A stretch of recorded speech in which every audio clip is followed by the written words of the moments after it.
আসসালামু আলাইকুম, আমি শিল্পী। আজকে আপনাদের জন্য ব্রেকফাস্টের একটা ভুনা ডালের রেসিপি নিয়ে আসছি। এই রেসিপিটা খুবই টেস্টি হয়। পরোটা অথবা রুটি সাথে খেতে খুব বেশ লাগে।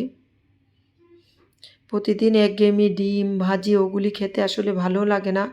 তার সাথে যদি এই ভুনা ডালটা হয় না, খুবই ভালো হয়। খুবই টেস্টি একটা ভুনা ডাল। ওটা আমি কিভাবে করেছি সেটাই আপনাদের সাথে শেয়ার করলাম।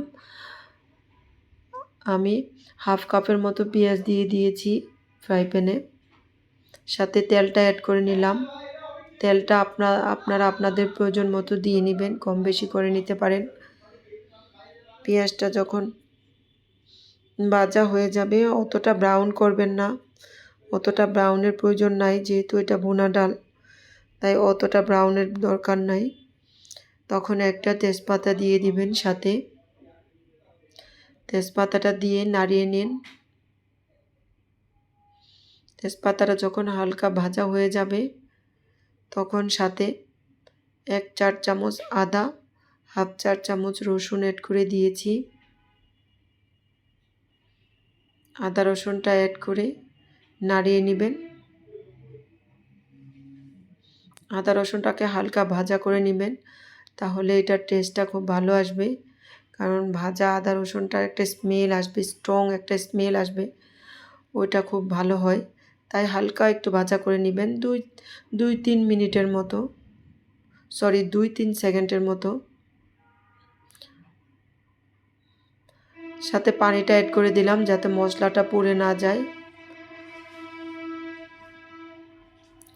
তার সাথে আমি প্রয়োজন মতো লবণ দিয়ে দিলাম। লবণটা কম বেশি আপনারা করে নেবেন। আমি হাফ চামচ দিয়েছি। সাথে হলুদের গুঁড়া দিয়ে দিয়েছি হাফ চা চামচ।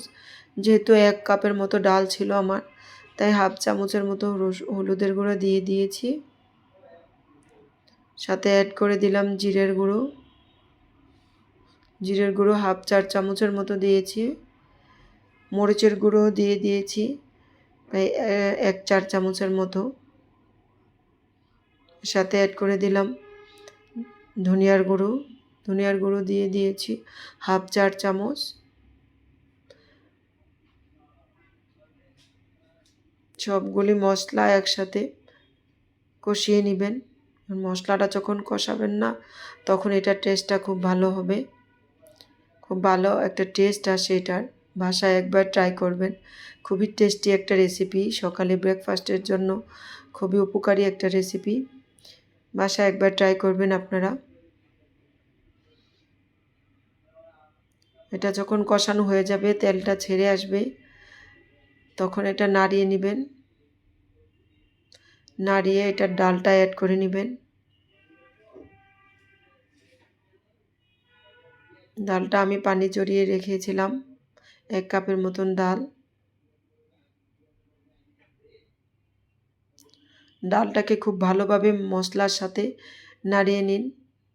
ভালোভাবে মিক্স করে ডালটাকে খুব ভালোভাবে ভেজে নিতে হবে। ডালটা যদি ভাজা হয় না, তাহলে এটার টেস্টটা খুবই ভালো আসে। তাই ডালটাকে খুব ভালোভাবে নেড়ে ঢেকে দিন।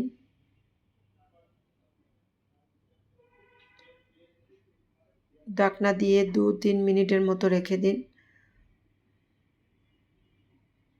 ডালটা যখন দেখবেন যে তেল ছেড়ে আসছে, ভাজা ভাজা হয়ে গিয়েছে, তখন এটার সাথে হাফ লিটারের মতো পানি অ্যাড করে দিবেন। আমি হাফ লিটারের মতো দিয়েছি, আপনারা আপনাদের আন্দাজ মতো দিয়ে নেবেন।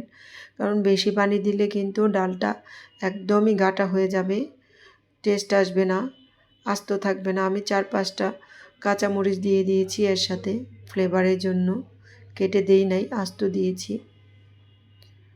ডালটার ওই পরিমাণে পানি দিবেন যাতে আস্ত থাকে, একদমই গাটা গাটা না হয়ে যায়। আমি হাফ লিটারের মতন পানি দিয়েছি।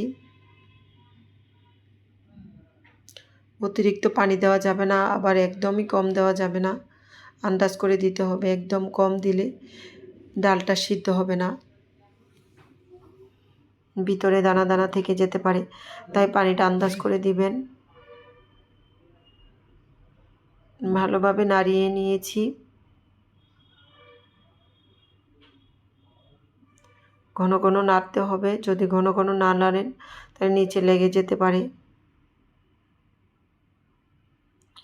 আমি সাথে একটু টেস্টিং সল্ট দিয়ে দিয়েছি, 1 চিমটি পরিমাণ টেস্টিং সল্ট দিয়েছি, আর টেস্টিং সল্টের টেস্টটা খুব ভালো আসে।